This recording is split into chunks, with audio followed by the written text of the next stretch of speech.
విజయ్ దేవరకొండ రష్మిక వివాహం చాలా గ్రాండ్ గా జరిగింది. కెరీర్ బిగినింగ్ లో సిల్వర్ స్క్రీన్ పై ప్రేమ పాత్రలు పోషించిన వీరిద్దరూ రియల్ లైఫ్ లోనూ ఆ పాత్రలను కంటిన్యూ చేస్తూ ఇప్పుడు మూడు ముళ్ళ బంధంతో భార్యాభర్తలుగా మారిపోయారు. కడ వరకు కలిసి నిలిచే అంటూ తమ జర్నీని మొదలుపెట్టారు. ఇక ఈ క్రమంలోనే తమ పెళ్లికి సంబంధించిన ఫోటోలను షేర్ చేశారు విరోజ్ జోడి. అయితే ఆ ఫోటోల్లో అందరి కళ్ళు విజయ్ రష్మిక ధరించిన బంగారు ఆభరణాల మీదే ఉన్నాయి. వీరిద్దరూ ధరించిన ఆభరణాల విలువ, ప్రత్యేకతలు ఏంటో ఇప్పుడు చూద్దాం.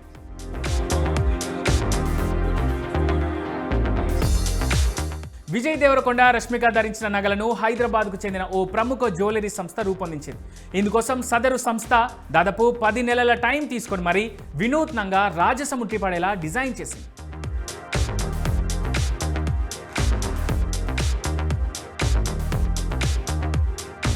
ఇక కొన్ని రిపోర్ట్స్ ప్రకారం విరోజ్ జోడీ దాదాపు 3 కిలోల ఆభరణాలను ధరించారు. వీటి మొత్తం విలువ దాదాపు 7 కోట్లకు పైనే ఉంటుందని అంచనా.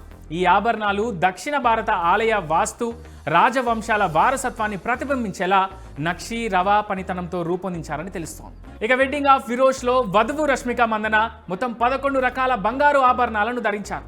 అందులో మెడకు చోకర్, దానితో పాటు పొడవైన హారాలు, కాసుల పేరు వేసుకున్నారు. నుదుటిపై మాంగ్ టిక్కా, జడకు అలంకారంగా బంగారు జడబిల్లలను ధరించారు.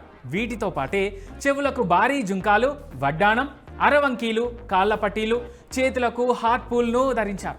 రష్మిక వేసుకున్న ఆభరణాలన్నింటిలో వజ్రాలు కానీ పగడాలు కానీ కనపడవు. పూర్తిగా బంగారంతో చేసిన వాటినే ఈమె ఎంచుకున్నారు. వరుడు విజయ్ దేవరకొండ కూడా తాను ధరించే బంగారు ఆభరణాలు అందరికంటే భిన్నంగా ఉండేలా చూసుకున్నాడు. రాజసం ఉట్టిపడేలా 8 రకాల ఆభరణాలను తన పెళ్లిలో విజయ్ ధరించారు. ఏనుగు, పులి మెటిఫ్స్తో కూడిన భారీ టెంపుల్ నెక్లెస్, దాంతోపాటే కాసుల పేరు కూడా వీటిలో ఉన్నాయి. అంతేకాదు తన ధోతిపై బంగారు వడ్డానాన్ని కూడా విజయ్ వేసుకున్నాడు. రాజవంశీయుల పెళ్లిలో ఒకప్పుడు అందరూ ధరించే కడుక్కన్ చెవిరింగులను కూడా విజయ్ తన పెళ్లిలో ధరించారు. వీటితో పాటే ముత్యాలు, వజ్రాలు పొదిగిన హారాలు, బంగారు కడాలను కూడా విజయ్ తన పెళ్లిలో ధరించాడు.